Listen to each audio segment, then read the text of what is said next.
I'm Tracy. And we are the Cinema Fam. Absolutely. We love yapping about movies, and we want you to come along with us.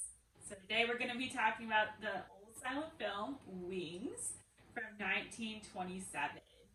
This is actually the very first Best Picture winner. So the movie's about two boys in their hometown who are going off to learn to be aviator pilots in the First World War. The And Great War. the Great War, and their friends Mary and Sylvia, the women they left behind. Or did What do you mean? Of course they left them behind. Stick around and find out, I guess. All right. I picked this movie. I wanted to do this movie because A, I'd seen it before, and B, it fits in our silent genre. And I thought it was a pretty good movie first time I saw it. What did you think when you saw it? It's a really good movie. The reason I actually wanted to watch it is that there's one shot in particular that I've seen time and time again in like movie vlogs, things that talk about movies where they like push through the crowd like all the way through. And of course, I actually don't know how they choreographed that shot, but it was really cool to watch. I really don't know how they filmed it either because it was like a camera dolly shot, Yeah, but you're going through the tables. tables. So Yeah, and so just that alone, I would love to one day be able to say that I've watched all the Best Picture winners. And this won the Best Picture in 1927, the very first Oscars. So it's a great place to start. it did. Well, I guess it was filmed in 1927. It came out on the day that it won the Academy Award was May 16th, 1929. It was won the first Best Picture and is the only Best Picture for a silent movie. In this movie, they had an alternative award. It was called Unique and Artistic Production, and it was supposed to be equivalent to Best Picture. So they had like two Best Picture kind of shows, and the movie Sunrise, A Song of Two Humans by F.W. Murnau won that. But I say immediately, a few months after that, they basically say, we're not going to do that. We're not going to do that award anymore. There's only going to be one great Best Picture, and for the Best Picture for this last time, it was Wings. Honestly, classic Oscars. So, what is something that really struck you about this movie? So it's kind of weird because unlike the previous movies that we watched, I thought this one was a little bit overdone in the drama. Like, in terms of writing or in terms of acting?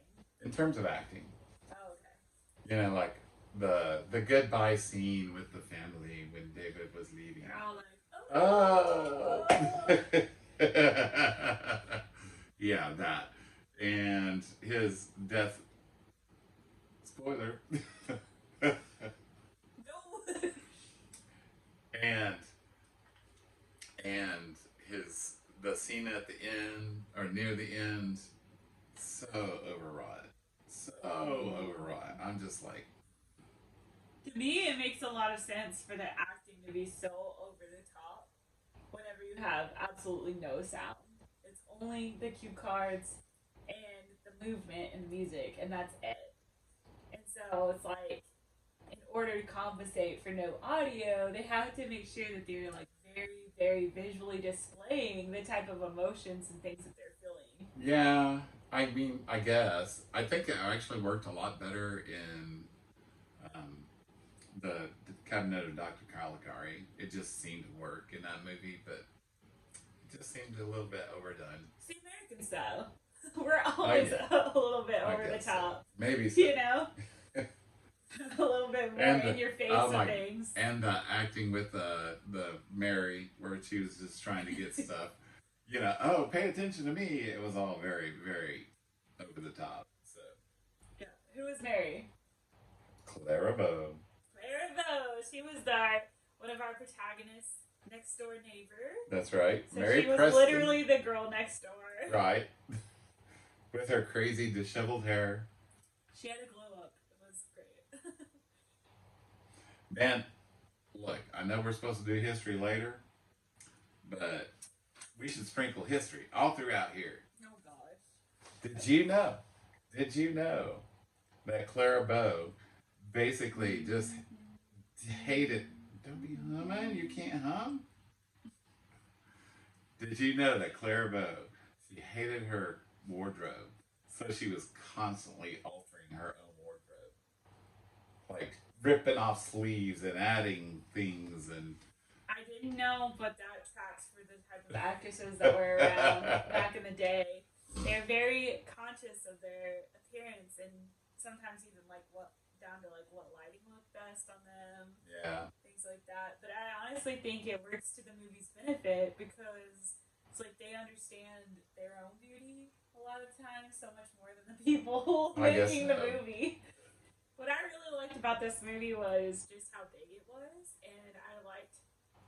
I mean, you could obviously see some editing tricks in terms of how they accomplished things. Like there were planes crashing into each other. Sometimes they would cut it from shadows into like close shots of the planes that they clearly like manufactured, and sometimes there were models and things like that. But you could also tell that there were shots of like genuinely like them flying. Like you could see people parachuting down to the ground. You could see, shots of villages and things like that from far away. And so I think they definitely employed a lot of the, what I think of as movie magic to make this movie feel so much bigger. But they also got some really like unique shots that I just thought were so incredible to watch these planes and everything flying around. And I can only imagine like the cinematic experience that you might really feel that as an audience member at that time going to see that at the movie theater. And then you could also just see so much of how it influenced like other movies. Like there were certain moments where I felt like I was like watching Star Wars and how they filmed the flight scenes and the dog fights and everything like that. And I made a lot of jokes about like wings walked so Top Gun could run and things like that. So I really enjoyed that aspect of the film. But I also really enjoyed, I think, a lot of the emotional beats of the film in terms of like friendships being formed and forged in fire and like love connections being made, like, things like that, or hearts being broken. Yeah. And I really enjoyed, I think, both of the aspects. It feels like very American storytelling to me, so I really liked that. That really struck me. Agreed. I loved the fight scenes. I was actually surprised by some of the fight scenes. Yeah. The air battles, I thought they were extraordinarily good. How high they were actually able to get up in those old biplanes above the clouds and then shoot against the clouds with I mean, and the choreography of the planes. It definitely seemed like there was a certain amount of choreography Yes. going on. And, it was just great to watch. And special effects, because there were special effects. I was surprised with when they were firing the guns and you could see the little flames, or when a plane was hit and going down with the colored flame. Yeah. That was all painted on. Painted the film on. reel. Yeah. It's pretty impressive. Yeah. I thought. Very cool. And it looked great. It really held up. Another thing that did kind of stand out to me was the fact that our girl next door, Mary, she is left with one of our main characters' cars, Jack's car. Yeah. And she learns to drive it so well that eventually she enlists in the like women's. It's like a driving corps. Right. And so she herself ships out and is flying overseas, and basically her job is kind of to deliver supplies like back and forth to the men. Exactly. And so I think a lot for me, war films I've always felt a little bit disconnected from them, and at some point I realized probably it's because there are no women, and so I really don't have an end. Like I can still connect in the sense of like there's a lot of emotional things happening, right? But maybe I don't see myself on screen, and so to see like an accurate representation of like women were still part of the war. They were very much active participants, whether it was at home maintaining things or overseas in these types of corps. And so it was really exciting to see her and have her experience in that and show what that was like for her a little bit. So I really like that as well. Yeah. So, what did you think about the comedic effects in there? Like all the comedy that was included in this movie? So I quite liked it. There were scenes like there's one scene where they're in a restaurant, and this is the scene with the shot that I was telling you about earlier, where they push their tables. At a restaurant, these soldiers have been honored, and so they've gotten a little bit of leave, so they're in Paris and having fun. And one of them, Jack, is getting drunk, Yeah. and his whole like drunk hyperfixation is these bubbles that just keep coming out of things. Right. And honestly, I really like the special effects of it all. Just like seeing the bubbles arise out of things, seeing him really just be so enchanted with these bubbles. And so they really brought in a little bit of levity, even while they were, in this like an extremely serious situation. So I felt like they did a good job of like kind of balancing that out. Yeah, that was fun. But again, I thought it was a little bit overwrought on that one. I'm just like, you're going a little bit too far, guys. You know. All right, I know he's drunk, but do we not have a clue how drunk people act in 1927? Do we not have a clue how that looks? They're obsessed with bubbles. I guess so, apparently. So, but that actually leads me to an interesting fact. Did you know that this is the first mass production silent film with nudity in it?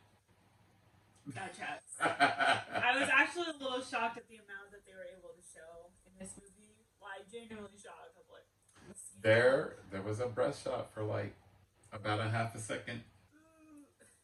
And salacious. I'm not sure if you noticed, but there was also nudity earlier in the film. I didn't notice. When they were going through the physicals to see if they were fit for service. The first silent film with nudity in it. First major I mean, obviously there were, people doing, things.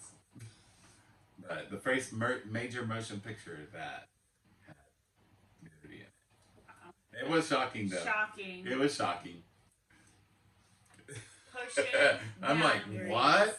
1927? You're going to throw that in there? People think this is a new issue, but it's not. And what did you think about the drama? Are you like me? Do you think the drama was overwrought? Or no? No. I actually don't think it was overwrought. I thought... So, I was really invested in the story and the emotions. And I think I mentioned this before. Like, I come into silent film with the understanding that their movements and actions are going to be very big. Yeah. And so, I just kind of put that on the back burner, kind of like radical acceptance, like, oh, it's going to be a little showy, sometimes it's going to be it's going to seem a little much for a modern audience. And so I just kind of, let that go and focus in on, okay, like, what are we supposed to be feeling as the audience and going along with that as well. So, I think I was more focused on maybe what is this movie trying to convey. And so, with the scene at the beginning with Dave, like in his family, I'm like, this movie is really trying to show us, because really this isn't that long after the Great War took place, Right. that this movie is coming out. And so it's evoking, like, what was it really like for people to have to send their sons off to war? Yeah. And it even though you could say it's overwrought, I mean, those emotions and feelings themselves are really, really big. And so to have almost this huge display of emotion, I think would be really validating for a lot of people, and like mirroring how they probably felt like in that moment, or, to lose somebody, or even just the heartbreak of like, Mary, she's in love with Jack for most of the movie, and for most of the movie, he does not return her affections. That is true. And so having like this heartbreak of like unrequited love, or even just because there was love in the romantic sense for her, but I also think there was so much friendship built into the writing of their particular story. So she also was like enduring this heartbreak of just like seeing a friend leave, and then when she like reunited with him, seeing him act. Right. So like seeing basically the effects of war. So even though the Paris scene was played for laughs, they also really convey the sense that like these men wouldn't be acting like this if it hadn't been for the fact that they were exposed to such hard things and they're really just trying to cope with their environment. And so you do have these moments, even with all the laughs, that are kind of played like, she's very much sad to see her friend going through this, acting this way, trying to cope in this way that she knows is destructive. Like and she manages to curb some of his more destructive impulses, which I Mm-hmm. thought was such a beautiful moment in the film. But still some damage was done, Yeah, that's true. and she ends up being the one who pays the price for that. So it's a very hard thing. So I actually don't think it was overwrought. I actually really enjoyed the way that they played it. What else did you learn about the history of the film that you might want to share with our All right, so audience? for me, I thought, this is a good transition because I'm not the only one who thought it was overwrought. Gary Cooper was in this film. Gary Cooper thought that this film was sudsy. That's what he told his friend Howard Hughes. He's like, I don't know about this. A lot of the drama is pretty sudsy. I think that's a good description. Yeah, I mean, it's giving Pearl Harbor type vibes in the end, but I do get your point. Like, I know, like, the Great War was just such a shock for everybody. yeah, Such a shock. And it was so brutal and so horrific. And people were, even a decade later, just kind of dealing with all the aftermath of it. So, yeah, I get it. I get it. There was a lot of, oh my gosh, yeah. reaction to it. But, yeah, tone it down, guys. Tone it down a little bit. Don't make it so sudsy. We do know that this film launched Gary Cooper's career. So, yeah. It was Cowboy Gary Cooper. right. He was like, no more sudsy films for me. That's I'm right. a cowboy. One thing I did notice, there is a scene, a final scene. Apparently, one of the actors who was acting in the scene was very drunk, and therefore he was a little sudsy. Oh gosh. And Wait, who was overacted in it? it. Was it Jack? It was Jack. It was Yeah, Jack. that chat. That tracks. Yeah. So, yeah. Yeah, there's a lot of little things that happened off screen. The film was filmed in San Antonio, Texas, where the Army Texas. had an air base and they employed 300 pilots, much to the chagrin of the Army Air Base captain, who hated all actors and hated all movies and said they were entirely worthless.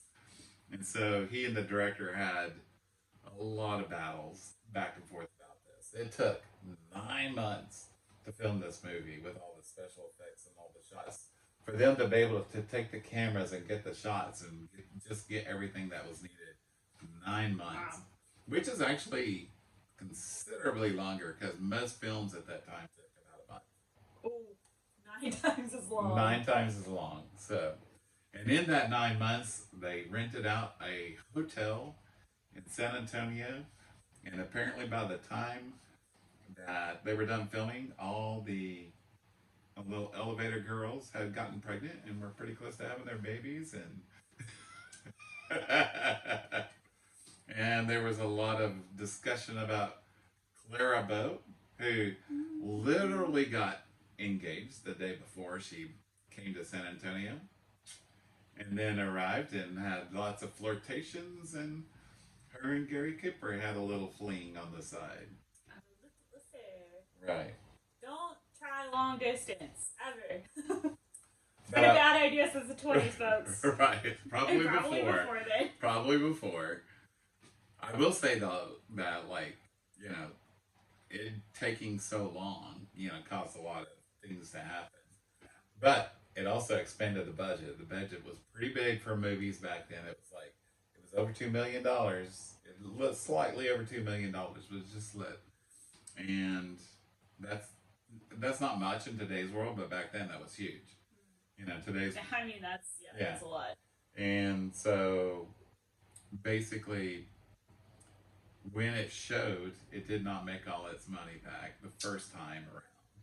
So they retooled it, released it again the following year, Did it make his money back? and it made a lot more money Woohoo! because they included machine gun sounds, ta ta ta ta ta, and they included like the sound of airplane motors brrr, with other machines back behind the screens.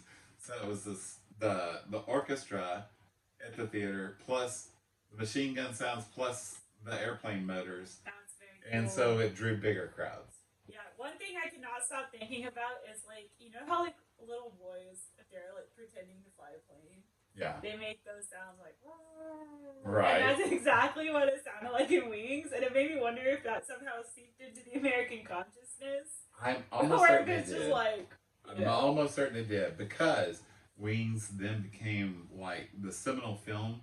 Like every movie shot thereafter used a lot of the stuff, like with the airplane choreography and things like that. They yeah, used a lot of the same things that Wings did, and so it became the de facto standard. yeah.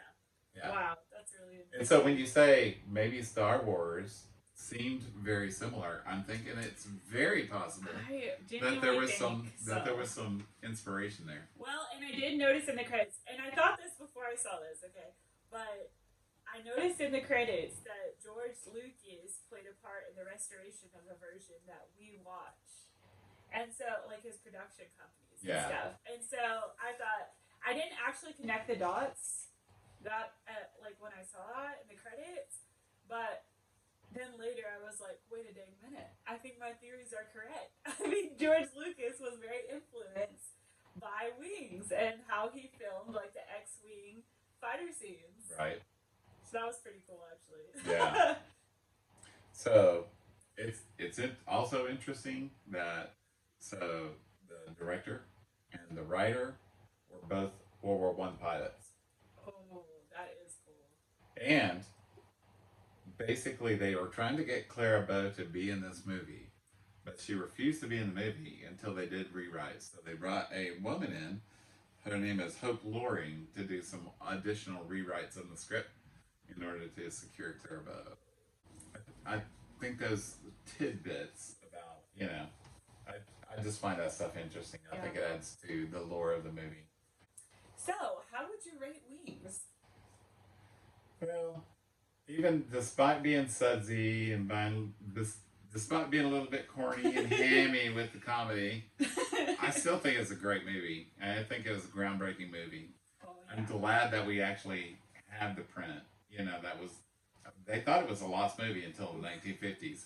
So I'm glad we have the print. I'm glad we were able to see it, and I rate it like a solid 7. That's pretty good. Even though it was sudsy. Yeah. For me, I'm giving it 4 out of 5 stars. I loved it. I saw how influential it was. That's kind of a big deal to me. Not always, but I do like seeing that. It's just something I enjoy. But also, I just thought the story worked really well. Yeah. I really liked like all the characters, even the ones at the beginning. I was like, ugh, this guy. I ended up liking him later. So I was very into it. I enjoyed it a lot. Yeah. 4 stars. 7.5 out of 10. Have you ever seen this film? What did you think? We want to know. Come chat with us at the Cinema Fam by subscribing to our channel. You can find me at Emily1L on Letterboxd, and you can't find him anywhere yet, but we're working at it. And if you think it's sudsy, let me know in the comments.